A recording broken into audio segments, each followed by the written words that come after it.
Okay, tell me when it started. Started. Okay. Dale has asked me to read a series of emails between Simon Hare and I regarding the roads dollars that should be, we wanted, a lot of citizens wanted transferred to the patrols for our sheriff. And my screen just went blank. It started on Wednesday, June 6th, when I was home watching the commissioners meeting from my recliner. And there was no video on the screen. I could hear the audio, but there was no video, so I texted Simon because I know he can sometimes run in the back room and fix something. And I told him there's no video on the screen. I'm watching at home.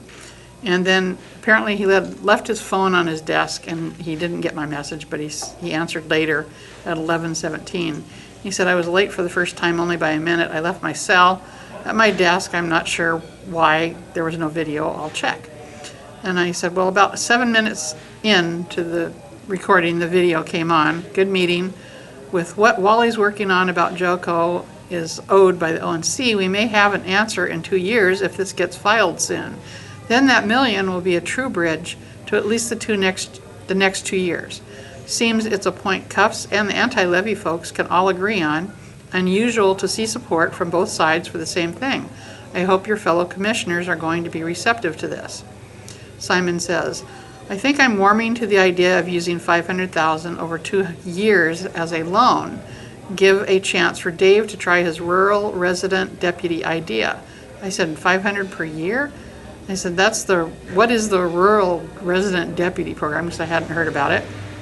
And then he probably hadn't gotten those texts yet, but he said, no, I think I'm warming to the idea of using $500,000 over 2 years as a loan.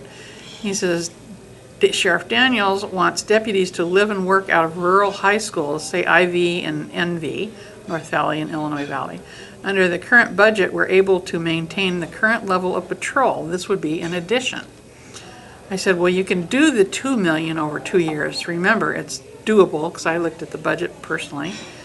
And he said, well, we're stealing it, hopefully borrowing it from the road department, remember. And I told him, yes, but they also get grants for a number of their projects, and they get their budget refilled by gas tax every year. We need more county patrols. That's what the levy pushers were saying, and me too. And we have had money stolen from us, the county, for years by the feds, by not allowing the use of our land in Josephine County. And then we switched to Friday the 6th.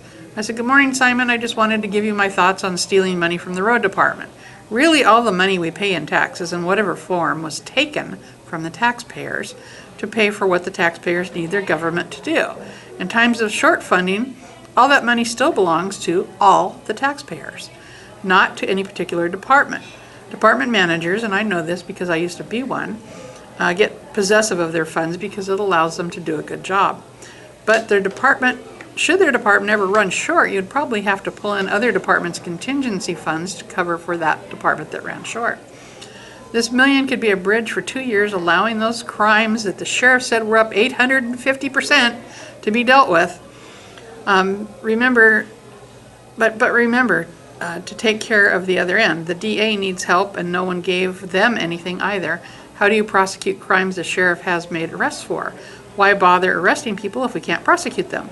Well, I know you can't use road funds for that. It would free up funds to give to the DA if you gave $700,000 to the sheriff's department and then use the other money that was designated for public safety to the DA. Excuse me. I said, Simon, split the baby. DA, then he answered me and he said, the DA is taken care of because the payment was slightly higher than anticipated. I said, great. And he says, I hear you, but it's not that simple and hard to explain via text. How about the distrust that will be reinforced by those who will say, see, they found the money. We didn't find the money. We stole it from one kid and gave it to another. Also, this will likely take almost a year to see an impact, and then we will only get 14, 15 months without a long-term solution before we let those officers go. That's a very expensive 14 to 15 months, right?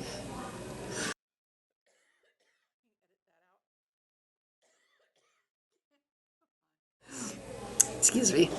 Then I said, well, there are officers that were laid off that are driving to the coast to work right now. That would seem a welcome relief if they were rehired here.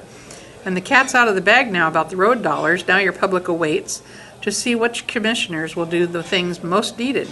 If you don't give it to the sheriff, then it will confirm the wild belief that the commissioners just want to punish the citizens for not passing the levy. And may also confirm in many minds that the sheriff didn't need the money to start with.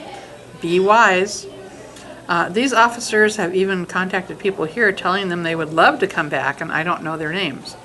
And Simon says, okay, but threatening language has not been well received by the board. I frankly think they're kind of made up, and I know my decision certainly is not based on punishing the voters.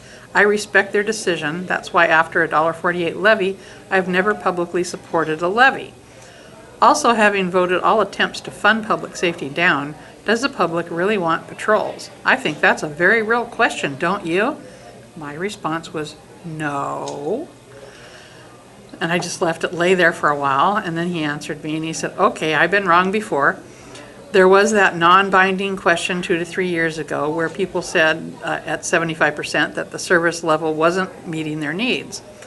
And then I said to him, voting down a tax means we want our commissioners to do what it takes to get the sufficient and sustainable funding the way the county people know it can be done. When Walker got elected, she said it would cost too much to sue the feds. I remember those words as she spoke them. What has it cost us now? 3 or 4 Board of Commissioners ago, they should have started on that, but it's not too late. Please don't tell me you just said something else that was on there that I didn't want to mention. So, and then he said never. And he says his phone doesn't lock, and he was on his ranch taking some trees to the mill to reduce fire danger around his parents' place. This could be a very scary summer. And I said, yes, please stay in one piece. The people need you.